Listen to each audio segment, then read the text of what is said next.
നമസ്കാരം. സഹ്യ ന്യൂസിലേക്ക് സ്വാഗതം. ഉദ്യോഗസ്ഥർക്കും യാത്രക്കാർക്കും മുന്നറിയിപ്പുമായി ഗതാഗത മന്ത്രി ഗണേഷ് കുമാർ. നിയമവിരുദ്ധമായി പ്രവർത്തിക്കുന്ന ഉദ്യോഗസ്ഥരോടും നിയമലംഘനം നടത്തുന്ന ഡ്രൈവർമാരോടുമായാണ് ഗണേഷ് ചില കാര്യങ്ങൾ വ്യക്തമാക്കുന്നത്. ഉദ്യോഗസ്ഥന്മാരോട് എനിക്ക് പറയാനുള്ളത്, നിങ്ങൾ പണം തന്നാൽ വാങ്ങരുത്. നിങ്ങളുടെ പിന്നിൽ ഏജന്റുമാരുണ്ട്. നിങ്ങളെ അവരാകും കൈകാര്യം ചെയ്യുക.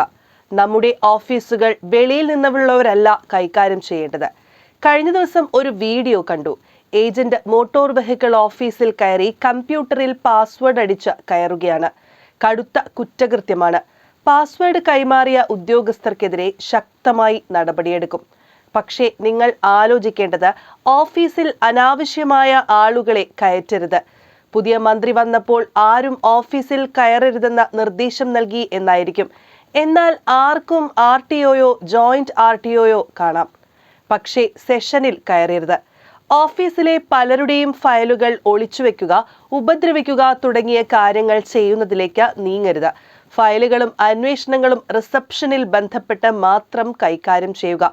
മോട്ടോർ വാഹന നിയമ ലംഘനങ്ങളുടെ പരിശോധന കർക്കശമാക്കാൻ ഒരുങ്ങുകയാണ് ഗതാഗത മന്ത്രി ഗണേഷ് കുമാർ വ്യക്തമാക്കി.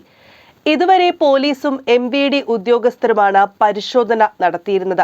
എന്നാൽ തെറ്റുകൾ, ട്രാഫിക് നിയമ ലംഘനങ്ങൾ കണ്ടാൽ നിങ്ങൾക്ക് തന്നെ അത് റിപ്പോർട്ട് ചെയ്യാനും തെറ്റ് ചെയ്ത ആൾക്ക് ശിക്ഷ വാങ്ങിക്കൊടുക്കാനും കഴിയുന്ന സംവിധാനം വരുന്നുണ്ട്.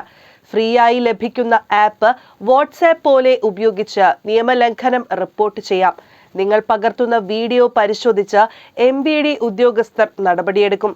ഇത് ഏതാനും ആഴ്ചകൾക്കുള്ളിൽ നിലവിൽ വരും. നോ പാർക്കിങ്ങിലെ പാർക്കിംഗ്, ലൈൻ ട്രാഫിക്, തെറ്റിക്കൽ തുടങ്ങിയ നിയമലംഘനങ്ങൾ വീഡിയോ വഴി ലഭിച്ചാൽ നടപടിയുണ്ടാകും. വലിയ പിഴ വീട്ടിലെത്തും. വലിയ ലോറികൾ വലതുവശത്തുകൂടെ മാത്രം പോകുന്നത് കാണാറുണ്ട്.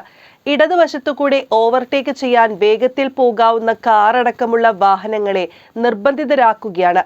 ഇത്തരം ലൈൻ തെറ്റിക്കലും ബസ്സിലെ മത്സരയോട്ടവും അടക്കമുള്ള എല്ലാ നിയമലംഘനങ്ങളും വീഡിയോ ലഭിച്ചാൽ നടപടിയുണ്ടാകും. ഫൈനടച്ചും ബോധവൽക്കരണം നടത്തിയും കാര്യമില്ലാത്ത അവസ്ഥയാണ്. ഈ ആപ്പ് വരുന്നതോടുകൂടി സൈഡ് തരാതിരിക്കുന്ന ഇത്തരം വലിയ വാഹനങ്ങളുടെ വീഡിയോ ലഭിച്ചാൽ വലിയ പിഴയിടും. ഇത്തരം നിയമലംഘനങ്ങൾ അവസാനിപ്പിച്ചേ പറ്റൂ. അലക്ഷ്യമായി പാർക്ക് ചെയ്യുന്ന വാഹനങ്ങൾ അപകടങ്ങളുണ്ടാക്കും. ഇതും തടയും. മദ്യപിച്ച വാഹനം ഓടിക്കരുത്. മയക്കുമരുന്ന് ഉപയോഗിച്ചാൽ അത് കണ്ടെത്താനുള്ള മെഷീൻ MVD വാങ്ങുന്നുണ്ട്. ഇതും ശക്തമായ പരിശോധനയിൽ ഉൾപ്പെടുത്തുമെന്നും മന്ത്രി ഗണേഷ് കുമാർ വ്യക്തമാക്കി. News desk, Sahya news.